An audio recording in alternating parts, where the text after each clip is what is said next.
Hi friend, ಎಲ್ಲಿಗೂ ನಮಸ್ಕಾರ. ಸುಮಾ ಅಡುಗೆ ರೆಸಿಪಿಗೆ ಸ್ವಾಗತ. ನಾನಿವತ್ತು ಸಿಂಪಲ್ಲಾಗಿ ಒಂದು 5ರಿಂದ 10 ನಿಮಿಷದಲ್ಲಿ ಆಗುವಂಥ ರೆಸಿಪಿನ ಮಾಡಿ ತೋರಿಸಿದ್ದೀನಿ. ನೀವು ತಮ್ಮನೇಲಲ್ಲಿ ನೋಡಿದ್ದೀರಾ ಅಂತ ಅಂದ್ಕೊಂಡಿದ್ದೀನಿ. ಇವತ್ತು ಸಿಂಪಲ್ಲಾಗಿ ಒಂದು ಜೀರಾ ರೈಸ್ನ ಮಾಡಿ ತೋರಿಸ್ತಿದ್ದೀನಿ. ನಾನಿಲ್ಲಿ ಮೊದಲಿಗೆ ಒಂದು ಅರ್ಧ ಕಪ್ಪಷ್ಟು, ಒಂದು ಅರ್ಧ ಹೋಳಷ್ಟು ಕಾಯಿನ ತುರಿದು ಎತ್ತಿಟ್ಕೊಂಡಿದ್ದೀನಿ. ಈಗ ನಾನು ಒಂದು ಮಿಕ್ಸಿ ಜಾರ್ ತೊಗೊಂಡು ನಾವು ತುರಿದಂತಹ ಕಾಯಿ ತುರಿಯನ್ನು ನಾನಿಲ್ಲಿ ಮಿಕ್ಸಿ ಜಾರ್ಗೆ ಹಾಕೋತಾ ಇದ್ದೀನಿ. ಇದಕ್ಕೆ ನಾನು ಸ್ವಲ್ಪ ನೀರನ್ನು ಹಾಕ್ಕೊಂಡು ತುಂಬಾ ನುಣ್ಣಗೆ ನಾನು ಇದನ್ನು ರುಬ್ಕೊಂಬರ್ತೀನಿ. ನೋಡಿ, ಈಗ ರುಬ್ಕೊಂಬಂದಿದ್ದೀನಿ. ನೋಡಿ, ಈ ಥರ ತುಂಬಾ ನುಣ್ಣಗಿರಬೇಕು. ನಾವು ಕೈಯಲ್ಲಿ ತೆಗೆದ್ರೆ ಫುಲ್ಲು ಹಸಿಟ್ಟು ಥರ ಇರುತ್ತೆ ನೋಡಿ, ಆ ಥರ ನುಣ್ಣಗಿರಬೇಕು. ಹಿಂಗಿದ್ರೆ ಚೆನ್ನಾಗಿರುತ್ತೆ. ಇದ್ರದ್ದು ನಾನೀಗ ನಾನಿಲ್ಲಿ ಕಾಫಿ ಸೋರಿಸೋ ಜಾಲರಿ ತೊಗೊಂಡು ಇದನ್ನು ನಾನು ಸೋರಿಸ್ಕೊತಾ ಇದ್ದೀನಿ. ನೀವು ಬೇಕು ಅಂದರೆ ಜಾಲರಿ ಬೇರೆ ಥರದ್ದಿದ್ದರೆ ಅದರಲ್ಲಾದರೂ ನೀವು ಸೋರಿಸ್ಕೊಳ್ತಾ ಹೋಗ್ಬೋದು. ನಾನು ಅಷ್ಟು ಇದ್ರಲ್ಲಿ ಕೈಯಲ್ಲಿ ಪ್ರೆಸ್ ಮಾಡ್ಕೊತಿದ್ದೀನಿ. ಸ್ವಲ್ಪ ಕೈಯಲ್ಲಿ ಪ್ರೆಸ್ ಮಾಡಿದ್ರೆ ನೀಟಾಗೆಲ್ಲ ಅದ್ರದ್ದು ಕಾಯಿ ಹಾಲು ಬರುತ್ತೆ ಅನ್ನೋ ಕಾರಣಕ್ಕೋಸ್ಕರ. ನೋಡಿ, ಎಲ್ಲದೂ ನಾನು ನೀಟಾಗೆಲ್ಲ ಸೋರಿಸ್ಕೊಂಡಿದ್ದೀನಿ. ನೋಡಿ, ಇಷ್ಟ ಆಗಿದೆ. ಸೋರಿಸಿದ ನಂತರ ನಾನಿಲ್ಲಿ ಮೊದಲಿಗೆ ಸ್ಟವ್ನ ಹಚ್ಚಿ ಕುಕ್ಕರ್ನ ಇಟ್ಕೊಂಡಿದ್ದೀನಿ. ಕುಕ್ಕರ್ ಬಿಸಿ ಆಗ್ತಾಯಿದೆ. ಹಾಗೆ ನಾನಿಲ್ಲಿ 1.5 ಗ್ಲಾಸಷ್ಟು ನಾನಿಲ್ಲಿ ಅಕ್ಕಿನ ತೊಗೊಂಡಿದ್ದೀನಿ. ಇದನ್ನು ಅಷ್ಟೇ ನಾನೀಗ ತೊಳೆದ್ಬಿಟ್ಟು ಒಂದು ಸೈಡಲ್ಲಿ ಎತ್ತಿಟ್ಕೋತೀನಿ.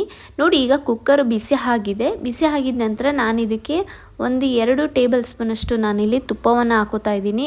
2-2.5 ಟೇಬಲ್ ಸ್ಪೂನಷ್ಟು ನಾನು ಹಾಕ್ಕೊಂಡಿದ್ದೀನಿ. ಮನೇಲಿ ಮಾಡಿರೋಂಥ ತುಪ್ಪ, ಅಂದರೆ ಬೆಂಗಳೂರದಲ್ಲ, ಊರಲ್ಲಿ ಮಾಡ್ತಾರೆ ನೋಡಿ, ಆ ಥರದ ತುಪ್ಪನೂ ನಾನಿಲ್ಲಿ ಹಾಕ್ಕೊಂಡಿದ್ದೀನಿ. ತುಪ್ಪ ಇಲ್ಲಿ ಸ್ವಲ್ಪ ಬಿಸಿ ಆದ ನಂತರ ನಾನಿಲ್ಲಿ 2 ಪಲಾವ್ ಎಲೆ, ಹಾಗೆ ಚಕ್ಕೆ, ಲವಂಗ, 1 ಏಲಕ್ಕಿನ ತೊಗೊಂಡಿದ್ದೀನಿ. ಇದನ್ನು ನಾನಿಲ್ಲಿ ಹಾಕ್ಕೊಳ್ತಾ ಹೋಗ್ತಾಯಿದ್ದೀನಿ. ಹಾಗೆ 3 ಹಸಿಮೆಣ್ಸಿನ್ಕಾಯಿನ ತೊಗೊಂಡಿದ್ದೀನಿ.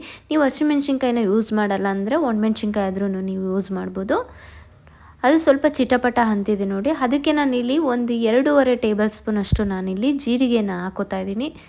ನಿಮ್ಗೆ ಇನ್ನೂ ಫ್ಲೇವರ್ ಜಾಸ್ತಿ ಬೇಕು ಅಂದರೆ ಇನ್ನೂ ಸ್ವಲ್ಪ ಜೀರಿಗೆನ ನೀವು ಜಾಸ್ತಿ ಹಾಕ್ಕೋಬೋದು. ನಾನಿಲ್ಲಿ 1 ಟೈಮ್ಗೆ ಇಲ್ಲ 2 ಟೈಮ್ಗೆ ಅಷ್ಟೇ ಮಾಡಿದ್ದೀನಿ. 1 ಟೈಮ್ಗೆ ಅಷ್ಟೇ ಹೇಳ್ಬೇಕು ಅನ್ನೋದಾದರೆ ಮಾಡಿರೋದು. ಇದು 3 ಜನಕ್ಕೆ ಆಗೋಷ್ಟು ಮಾಡಿದ್ದೀನಿ. ಹಾಗೆ ಇದು ತಿರುಗಿಸ್ಕೊಂಡಿದ್ದ ನಂತರ ನಾನಿಲ್ಲಿ ಅಕ್ಕಿನ ನೆನೆಸಿದ್ವಲ್ಲ ಅದನ್ನು ನಾನಿಲ್ಲಿ ಹಾಕ್ಕೊಳ್ತಾ ಹೋಗ್ತಾ ಇದ್ದೀನಿ. ನೀವು ಫಸ್ಟ್ ಬೇಕು ಅಂದರೆ ನೀರನ್ನು ಹಾಕ್ಬಿಟ್ಟು ಆಮೇಲಾದರೂ ಅಕ್ಕಿನ ಹಾಕೋಬೋದು. ಇದು ಜೀರಾ ರೈಸ್ ಮಾಡೋದ್ರಿಂದ ಅಕ್ಕಿನ ಫಸ್ಟ್ ಹಾಕಿ ಆಮೇಲೆ ನೀವು ನೀರನ್ನು ಹಾಕೋಬೋದು. ನೋಡಿ, ಎಲ್ಲದೂ ನೀಟಾಗಿ ಅಕ್ಕಿನ ಹಾಕ್ಕೊಂಡಿದ್ದ ನಂತರ ನಾನು ಇದನ್ನು ತಿರುಗಿಸ್ಕೊಳ್ತಾ ಹೋಗ್ತಾಯಿದ್ದೀನಿ. ನೋಡಿ, ತಿರುಗಿಸ್ಕೊಂಡಿದ್ದ ನಂತರ ನಾವು ತೊಗೊಂಡಿದ್ವಲ್ಲ ಕಾಯ್ದು ತೆಂಗಿನಕಾಯಿ ತುರಿದು ಹಾಲು ಬರುತ್ತಲ್ಲ, ಅದನ್ನು ನಾನು ಇಲ್ಲಿ ಹಾಕ್ಕೊಳ್ತಾ ಹೋಗ್ತಾಯಿದ್ದೀನಿ. ನೋಡಿ, ನಿಮಗೆ ಕಾಯಲು ಹಾಕೋಕ್ಕೆ ಆಗಲ್ಲ ಅನ್ನೋದೇ ಆದರೆ ನೀವು ನೀರನ್ನು ಸಹ ನೀವು ಸೇರಿಸ್ಕೊಳ್ತಾ ಹೋಗ್ಬೋದು. ನಾನಿಲ್ಲಿ ಈ ಥರ ಕಾಯ್ದು ಹಾಲು ಬರುತ್ತೆ ಅದನ್ನು ಹಾಕಿದ್ರೆ ಜೀರಾ ರೈಸು ತುಂಬ ಟೇಸ್ಟ್ ಕೊಡುತ್ತೆ. ಸೇಮ್ ನಿಮ್ಮದು ಮನೇಲಿ ಇಲ್ಲ ಅಂತಂದರೆ ಹೋಟೆಲಲ್ಲಿ ಮಾಡ್ತಾರೆ ನೋಡಿ, ಅದೇ ರೀತಿ ಕೊಡುತ್ತೆ. ಅದು ಅಲ್ಲದೆ ಮದುವೆ ಮನೇಲಿ ಮಾಡ್ತಾರೆ ನೋಡಿ, ಇದೇ ರೀತಿ ಮಾಡೋದು.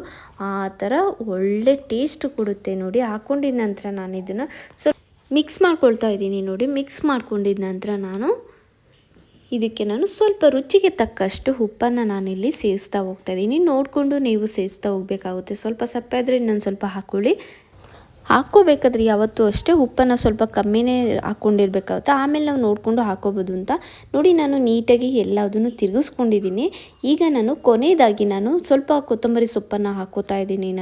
ಅದನ್ನು ಹಾಕ್ಕೊಂಡು ನೀಟಾಗಿ ಮಿಕ್ಸ್ ಮಾಡ್ಕೊಳ್ತಾ ಹೋಗೋಣ. ಮಿಕ್ಸ್ ಮಾಡ್ಕೊಂಡಿದ್ದ ನಂತರ ನೋಡಿ, ಇಷ್ಟು ಸಾಕು. ಈಗ ನಾವು ಇದನ್ನು ಲಿಡ್ನ ನಾನು ಕ್ಲೋಸ್ ಮಾಡ್ತಾಯಿದ್ದೀನಿ. ಇದು ಲಿಡ್ ಕ್ಲೋಸ್ ಮಾಡಿ 1 ವಿಷಲ್ ಮಾತ್ರ ಬರೋದಕ್ಕೆ ಬಿಡೋಣ. ನೋಡಿ, 1 ವಿಷಲ್ ಬಂದಿದೆ.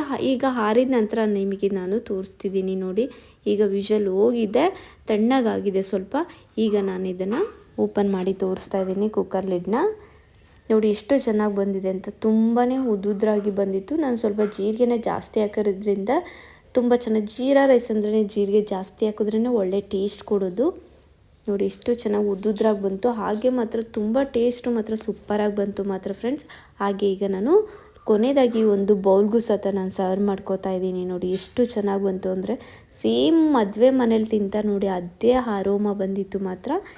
ಇವತ್ತು ಮಾಡಿ ರೆಸಿಪಿ ನಿಮ್ಗೆ ಇಷ್ಟ ಲೈಕ್ ಮಾಡಿ, ಶೇರ್ ಮಾಡಿ, ಕಮೆಂಟ್ ಸೆಕ್ಷನ್ ಕಮೆಂಟ್ಸ್ ಮಾಡಿ. Thank you for watching.